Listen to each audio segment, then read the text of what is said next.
మన మధుర swimmers association ఆధ్వర్యంలో జంగా నరసింహారెడ్డి గారి నాయకత్వంలో మరి రిటైర్డ్ సంఘ అధ్యక్షులుగా ఎన్నికైనటువంటి ఆదూరి అబ్రహం గారిని సన్మానించడం అనేది ఒక అదృష్టంగా భావిస్తున్నాం. ఎందుకంటే ఆయన గారు మన మధుర స్విమ్మింగ్ అసోసియేషన్కి సలహాదారులు. మరి అటువంటి ప్రతిభావంతులు మన స్విమ్మింగ్ అసోసియేషన్లో ఉండి సలహాలు ఇవ్వటం అనేది చాలా గర్వించదగినటువంటి విషయం. అంతేకాదు మన స్విమ్మింగ్ అసోసియేషన్లో చాలా మంది కూడా ప్రతిభావంతులు ఉన్నారు. చూసుకుంటే ప్రస్తుతానికి టీచర్స్ ఉన్నారు, ఆల్ ఎంప్లాయీస్ ఉన్నారు, ఆల్ రాజకీయ పొలిటికల్ పార్టీస్ ఉన్నారు, అట్లానే ఆల్ బిజినెస్ పీపుల్స్ ఉన్నారు, ఆల్ లేబర్ పార్టీస్ ఉన్నారు. ఇలా సమైక్యంగా అన్ని రకాల అన్ని వర్గాల వారు కలిసి ఉండే ఏకైక సంఘం మన మధుర స్విమ్మర్స్ అసోసియేషన్ అని చెప్పుకోవడానికి వెనకాడాల్సిన పని లేదు.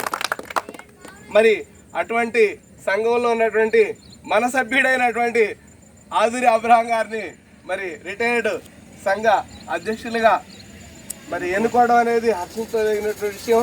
ఆ సందర్భంగా మనందరి తరఫున సారికి శుభాకాంక్షలు చేస్తూ గట్టిగా తప్పని కొడదాం. అలాగే ఈ సందర్భంగా సారికి ఒక మనవి, మరి ఎవరైనా సరే రిటైర్డ్ అయ్యాక సర్టన్ ఏజ్ వచ్చిన తర్వాత చాలామంది ఎంప్లాయీస్కి రిటైర్డ్ అయ్యాక చాలా సమస్యలు ఉంటాయి. ముఖ్యంగా అందులో పెన్షన్లకు సంబంధించిన సమస్యలు ఉంటాయి. కంటిన్యూగా ఉండే వాళ్ళ పరిస్థితులు వేరు, రిటైర్మెంట్ అయిన తర్వాత దిగిన తర్వాత పరిస్థితులు వేరు. ఆ పరిస్థితులకు అనుగుణంగా సమస్యలన్నింటినీ కూడా సాల్వ్ చేస్తారని, అందులో మనందరి సహకారం కూడా ఉంటుందని, భవిష్యత్తులో ఇంకో 6-7 నెలల్లో మీ సంఘంలోకి నేను కూడా